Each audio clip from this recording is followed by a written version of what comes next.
Hey everybody, this is David Branderhorst, and in this video we're going to be talking about some simple strategies to turn your email list into cash. Now before we get started, if you could remember to hit that like and subscribe button so that you can be notified of future content, we would greatly appreciate it. Now you probably heard it said that the phrase, the money is in the list, right? If you have an email list, you can make sales, you can make a lot of money in your business if you have a good email list. Now, the reason for that is a very strong reason. When you market on social media, you're subject to the social media platform showing your content. You're subject to the place actually letting your video or your post or whatever appear in the news feed. And so you don't have control ultimately of who sees your content. But when you have an email list, you control who gets to see your content. You get to control who it goes to. You can say, yes, everyone on my email list is going to get this email from me. And you can put that in everyone's inbox. And that is why an email list is so powerful, is that you regain control of the relationship instead of having a social media company sitting in the middle. Now, the reality is that there's a lot of people who have email lists who aren't making money from their list because they're not managing the list correctly. So we're going to talk about some of those strategies and things that you need to do to build your list so it will turn into cash flow for you. Now, one of the things you need to think about, first of all, is how are you bringing people onto your list? How are these people joining? Now, done this for a very long time. I've taken lists that were very, very small and grown them to 100,000 people. And one of the things that I've learned very, very clearly is that how you bring someone onto a list will have a significant impact as to whether or not they will buy from you when you send them offers in the future.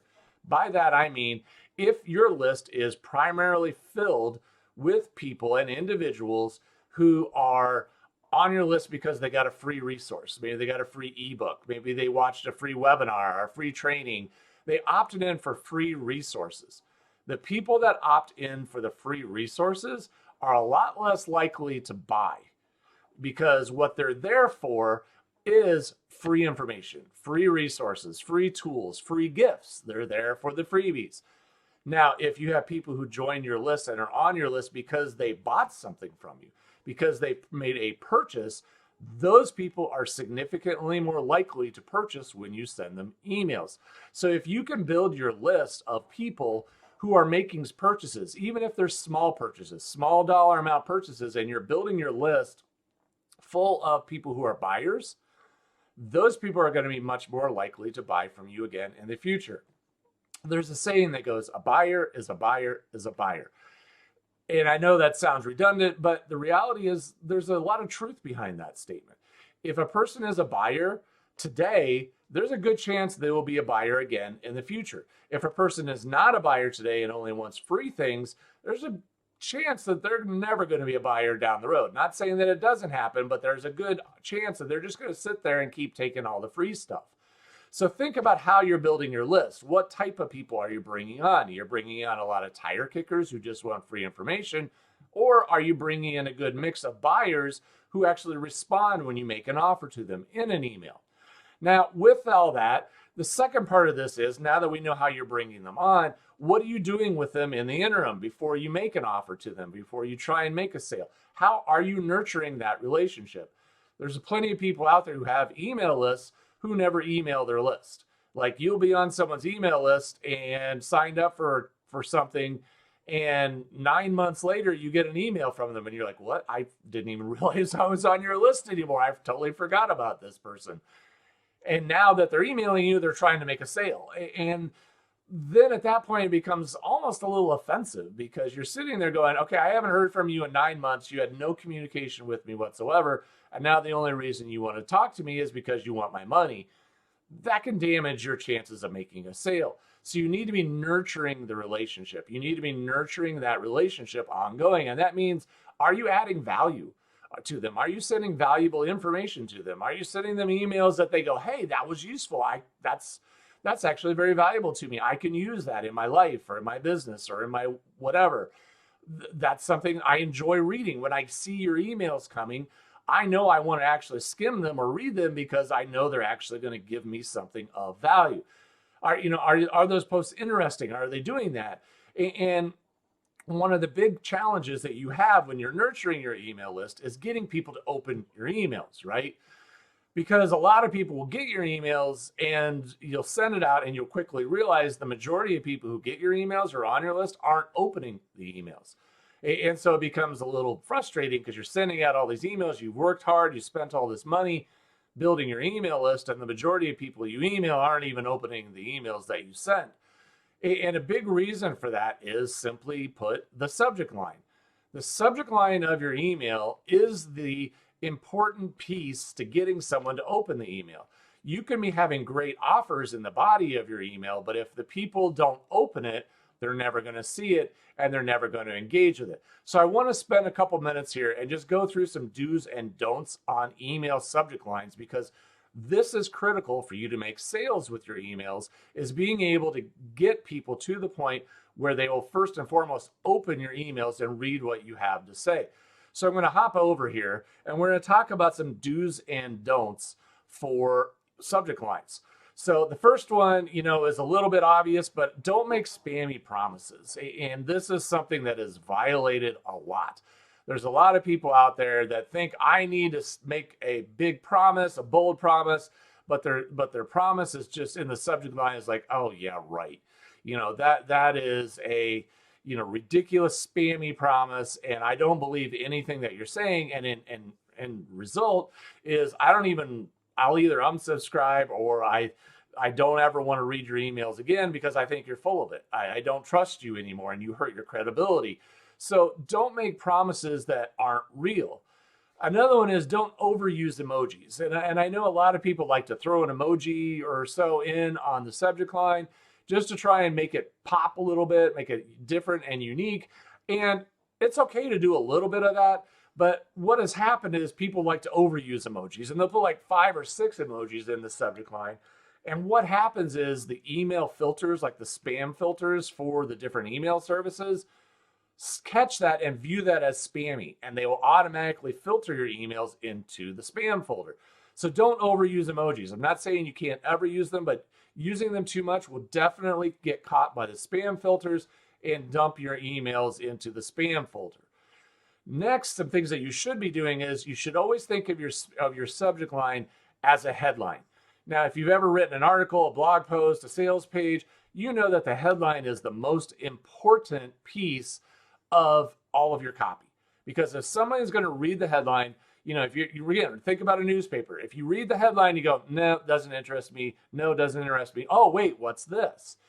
It's because the headline caught your attention and said, oh, this is interesting. This is something that is, I want to learn more about this. This is something that is making me want to learn. I want to read the rest of the article. And if your headline isn't engaging, if your headline doesn't pull them in and draw them in, the rest of your email just gets deleted and ignored and never even read. So make sure you think about it and work on your headlines. Go through there and test your headlines. Come up with multiple subject lines and treat them as headlines to try and get people to be interested in it and engage. Keep them short. There's studies out there that show headlines or subject lines that get too long, i.e. over 10 words, just don't even get read. They're too long. There's too much. Keep them under 10 words, and your open rates will go up a lot higher if you keep the subject line short. And again, as part of writing a headline, make sure you're using curiosity. And this is something that I cannot emphasize enough. Curiosity is giving someone the desire to learn more. If you're reading something and you're like, yeah, I already know what that is, or I already know what that's about, or that just doesn't interest me at all, you're not going to read it. You need to build curiosity into that headline to make it like, wow, that's interesting. What is that? Or that's really relevant to me. I want to learn how to do this. I want to learn more about this. You need to use curiosity in your subject lines so that people will want to read the rest of the email. Another one that gets ignored a lot is using humor. Now, this is something that people think all their stuff has to be super serious and super focused and super on task, right to the point. Yeah, and that's true, but let's be honest. Who doesn't enjoy a good laugh? Who doesn't enjoy a little bit of humor, a little bit of fun in it? And if you make someone smile, you make them laugh. Again, do it tastefully. Don't offend and insult everyone or 50% of your list. Use tact when you're using humor, but use it in such a way to make someone smile, because when you do that, when you make someone smile, when you make them laugh, you're creating a real positive impression on them with your relationship on your email list. And it's a very powerful thing that you could do. So not every email has to have humor, but use a little humor once in a while in your emails to get people to enjoy it. And again, that headline or that subject line needs to show benefit and add value. There has to be a reason. So when they're reading this, they have to read it in such a way that they go, oh, that is something that I would like to learn more about. That is something that would be really relevant to me. This is something that would be useful to me. If they read the subject line and go, no, that's not relevant to me and my journey, to my story, to what I'm doing in my life, they're done. It's stopping. So always, again, as we send emails, we're sending out emails because we're trying to do things that are, we're trying to make sales. So we have our reason for sending out emails to try and build relationship, to try and create customers. But the reality is people who join your email list didn't join for that reason. They joined because they wanted to receive value from you. They joined because they wanted to get something that's important, something that's useful, and something that's going to help them. So as you're sending out emails, don't forget that. Don't lose sight of that, because that is why they are there.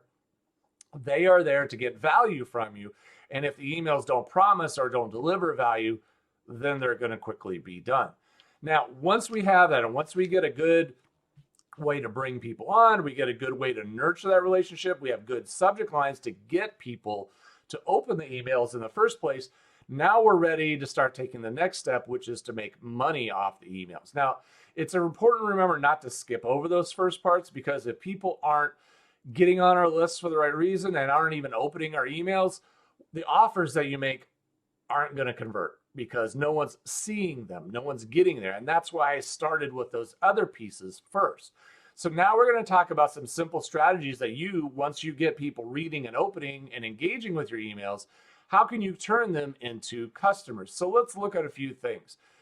First and foremost, the reason most people are on your email list is because they went through some type of marketing funnel, more than likely. Okay, so they went through a marketing funnel and they went through and downloaded an ebook. They made a purchase. They watched a webinar or a training. They did something where they got something from you. And too often we think, well, they came in through a funnel and that's how I get them on the list. But we don't think that we should then send them to another funnel. We should send them to another training. We should invite them to go through another marketing funnel. You should, once they're on your email list, have multiple funnels that you send people to, multiple offers that you send people to. Keep sending them through other funnels that you have. Keep making other marketing funnels where they can go through and learn things and gain knowledge and be offered the opportunity to buy something. Always do that. Another great way of doing that is offering them a free training. Now, this could be a live training that you're doing. Hey, on Thursday afternoon, I'm going to do a free training on this, and you're invited. Here's the link to join, and give them the opportunity to join that training. It could be a recorded webinar, a recorded training, but something of value to them, something that would be very important to them, something that would really show them how they can, get some additional value and benefit from you. Because again, remember, that's why they're on your list. So offer them additional free trainings. And at the end of the free training, make an offer for something that you have for sale. Flash sales. Now that's something that, again, every so often, if you have a few products, consider once in a while taking one or two of them and having a flash sale. Like, hey, for the next 48 hours, this program is normally this price or this product, and for the next 48 hours, because you're on our email list or because you're one of our customers, we want to make you a special offer to purchase this at this price. And that can turn into a great way to convert some of these people who are just subscribers. They may convert to customers, and they may become buyers. And you didn't have to have any ad spend. You didn't have to have any marketing expenses. You're just sending out an email, making an amazing offer, and getting people to take advantage of it and make a purchase. Now, you may be saying, I don't have a lot of other programs or a lot of other products that I can offer. So then in that case, consider doing an affiliate offer. Go out and send them an offer to buy someone else's products. Like if it's something that makes sense for them and somebody that you believe in, and say like, hey, this is a great product and a great program from this person, like and trust them, and you have an affiliate link that you can get paid for referring people to them to make sales. Hey, send an affiliate offer in your list to help them, get additional resources that they could buy, and you get paid for making affiliate sales. The last thing that I'll mention is a lot of people can use just email list only offers. So you can go in and you can make an offer that only is available to your email list, something that they only get if they're an email subscriber. So that makes them feel a little bit special. That makes them feel important. That makes them feel like, hey, this is something that I can get. I'm special to get this opportunity because I am on the list. So I'm going to stay on this list because every so often they throw out really, really special deals. Now, these are all really important offers that you can make. With all that now being said, I want to give you a few cautions. First and foremost, you got to understand that you have to treat all of this like a relationship. All of these emails, if you have a friend or if you have somebody that and every time you walk up to them, you're offering to sell them something.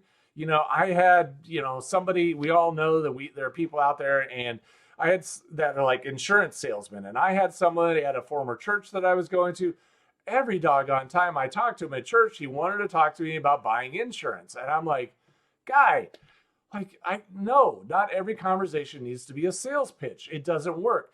Think of your email list the same way. If every time you email your list is only to make offers to them, guess what? They're going to get tired of it really quickly. So you need to have like an 80-20 rule. Have like 80% of your emails be value add. So adding value to them, 4 out of 5. 4 at least give value, give useful information, give useful tips, give useful knowledge, support them, give them helpful things so they go, oh, this is really good. Okay, now they have something for sale. That's fine.